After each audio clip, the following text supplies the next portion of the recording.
In your textbook, you read about the molecular structure of different types of fats and how that impacts the health of our heart as well as overall health, reducing inflammation.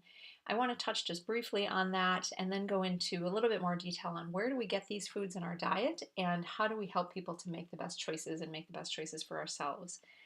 So the two main types of fats, unsaturated and saturated fat. Unsaturated is broken down into monounsaturated and polyunsaturated, and then the poly is broken down into omega-3, 6, and 9.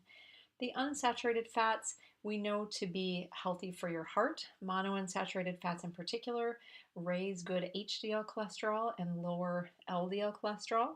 Polyunsaturated fats can also lower your LDL cholesterol, but unfortunately it doesn't have the impact of raising HDL cholesterol.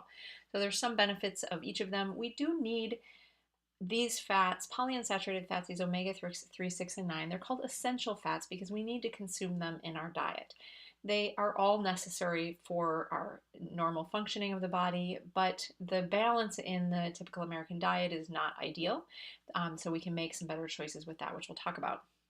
Saturated fat, then a more straight molecule, what we know to be more likely to not be as good for heart health, to be more damaging to arteries. Trans fat is our man-made saturated fat, so taking a unsaturated fat, adding hydrogen molecules to make it a more saturated fat. So we get that in things like the pictures here, the microwave popcorn, the fried foods like French fries is where we get some of those trans fats. Where do these things come from in our diet? Again, that's the trans fats. We get those from some of those more processed foods. Animal products, one of our big sources of fat, in particular, particularly saturated fat, we get from red meat, poultry and pork, a little more unsaturated fat. Dairy, more saturated, though then lower fat options with dairy are just going to have less total fat. Eggs, a little bit more saturated fat as well, though certainly a healthy choice and can be incorporated into a healthy diet. Oils, liquid oils or solid like butter, all of those are sources of fat in our diet. Nuts and seeds, though they also have protein, they are mostly made up of fat. And lastly, processed foods may have some oils like soybean oil, corn oil, you see in safflower oil, seen like potato chips, things like that. Again, some of these packaged foods and fried foods, we can get a lot of fat from some of those options as well. So how do we make the best choices in fat in our diet? As I said, these are all the different omega-3 fats, omega-3, 6, and 9 fats are all essential.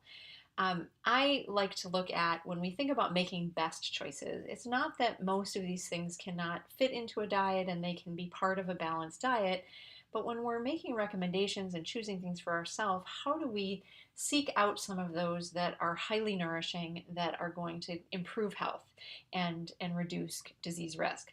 Monounsaturated fat, we get that, some of our best sources, olive oil, avocados, avocado oil, nuts and seeds, some of our best sources of those monounsaturated fats. Again, very protective for our heart, having a good impact on our lipid profile. Omega-3 fats, some of the good sources of those. Seafood is some of our big ones: salmon, tuna, mackerel, herring, and sardines. Walnuts are a good source. Flax seeds are one of our best plant sources. I encourage people to seek out omega-3 fats in their diet because our typical American diet is just really low in omega-3 fats. What we know is best for health, particularly brain health is one area in particular because our brain is made up of a lot of fat. It is believed that a ratio of about 3 to 1, maybe even as low as 1 to 1, omega-6 to omega-3s are best for our health. The typical American diet has about a ratio of 25 to 1 omega-6 to omega-3s. So we need those. They're all essential, but our diet is just out of balance. We need to be seeking out some more of these omega-3 fats. They're just not as typical in a standard American diet. Some of the ways to also make our best choices is choosing plant-based foods. We know in populations who live the longest, who have the least disease risk, have a diet that is rich in plant sources and lower in animal sources of protein as well as fats. So choosing those are great choices. Simply just minimally processed food. In everything that I talk about, we'll always talk about minimally processed whole foods. If people consumed, lean meats, fruits and vegetables, whole grains, things that just aren't, for one, don't have a package, are made simply, are grown in the ground, we're going to be getting a higher level of nutrition. Even if it is a little higher in saturated fat, it's still going to have lots of vitamins and minerals and good sources of protein. So I always encourage whole foods first, minimally processed foods, plant-based. Those are 3 good rules for everything we're looking at. And then also thinking again about those mono and omega 3s as 2 good sources to be seeking out in the diet.